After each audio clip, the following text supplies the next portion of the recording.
Welcome, friends. So today I just wanted to do a short reading on something that came through that's really bubbling up in the collective right now.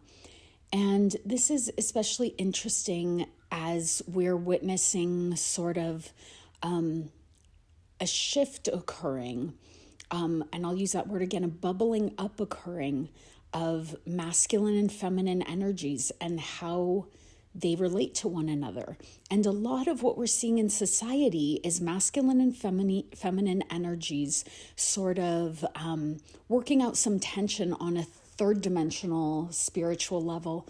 But what we're going to get really interested in here is how this is leading to a greater expression on a fifth dimensional level, on a more harmonious level, when we're not just playing out, patterns that include, fighting, competition, volatility, whatever. You know me, I always like to reference Wallace Wattles, early 20th century writer, and who I would say is a channel. I don't know that he would have self-identified as that at the time, but he would often talk about the creative mind versus the competitive mind. And I really love that as just a starting point because when we think of the competitive mind, we think of it as I need to fight or push or work hard or compete to get what I want in life, versus the creative mind, which is I'm a co-creator in this reality. Everything that's here for me is for me, and it has nothing to do with anybody else. Vision, creation, life is coming through me. And so that's the creative mind. And so if you want to kind of have an easy way to sort of notice the difference between operating on more of a third dimensional spiritual alignment versus operating on a fifth dimensional spiritual alignment, competitive versus creative is a really nice distinction. But anyways, that's a little bit of an aside. What I really wanted to share with you today is what was coming in pop culture is this idea of decentering men, centering women, all of this type of thing as of where we put our attention to in society and in our personal lives. And you have an awakening of the feminine that's making women, or those who identify as a more feminine energy, wake up and sort of realize, I don't have to make my life about this external person, or, whether that's your partner, you're in a relationship, or whether it's the patriarchy. I don't need to make my life about the male gaze, or how I'm supporting a hierarchy, or how I'm fitting into this system that wasn't made for me, how I'm connecting with people in the world in a way that's not on the level I would like it to be. So you see a lot of TikToks and different things like that about decentering men in your life, centering women in your life, centering, all kinds of things that uplift you and whatever. But what I really wanted to bring into this conversation, because I don't want this channel to be about the fight in reality or competition or any of those kind of third and fourth dimensional things. We really want to elevate you to a more harmonious, creative, infinite essence of yourself in this world, and be more connected to that part of you. So the way I want to share this idea of what we center in our lives is I want to talk about the era we're stepping into, and this Aquarian age, which in my viewpoint, we are completely in at this point. It really started activating in, I would say, the 1960s.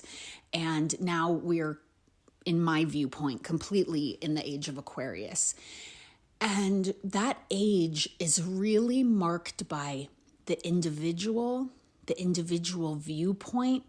Our understanding of ourselves is what we have to contribute to the betterment of the world through our individual viewpoints, our individual actions, and creativity. This is what the Aquarian age, a lot of it, is based on. And so we're going from the Piscean age, which was more about duality. You know, you have Jesus Christ being born as a human at the very beginning of the Piscean age. And so we have these ideas of separation, man and God, guru or leader or teacher and student or follower. You have, Pisces is symbolized by the two fish. So that age was marked by understanding the dual nature of things, right? You saw a lot of hierarchies in business. You saw a lot of, sorting things into this and that in that age, and there's growth in that. And so it's not that that age was bad in any way. There was growth that came through that view of the world. But now that we're in the Aquarian age, we're going within. So notice that even though there's maybe even more of a collective understanding with social media and the way we all interact seamlessly in the digital world and in the real world, even all of that collective and interconnectedness and all of that, it's still coming through the individual. It's still coming through individuality. So what we're expanding into in this age is being able to connect to this ever more interconnected, ever less separate world, but through our own unique ways. So the reason I'm explaining all of this in this way is I want us to get away from this idea and see how this lands for you of decentering men or decentering this or that in your life as more of your feminine energy may be coming into greater expansion. But this is for my masculines also. And I want you to now begin looking at, how do I center self? So rather than decentering something or centering something outside of you, I want you to actually center yourself and what's within and what's true and honest and your unique contribution to the world, your expression, your feeling of self, what matters to you, what your values are.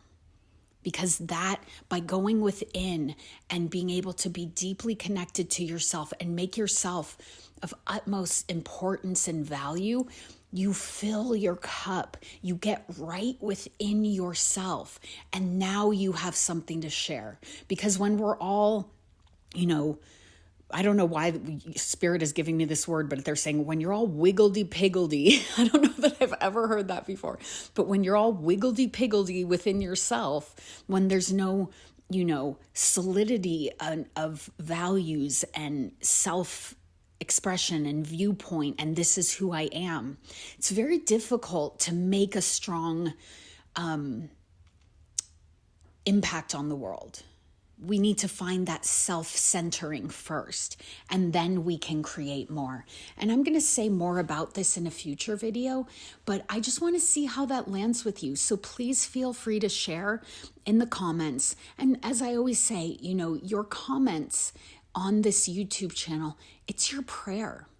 And I'm going to go through and I'm going to read every single comment, and I am going to help you expand that prayer with my attention. And so as we all kind of just speak into the world, our intention, our prayer, let this comment section be a place where you expand your intention and your prayer into the world.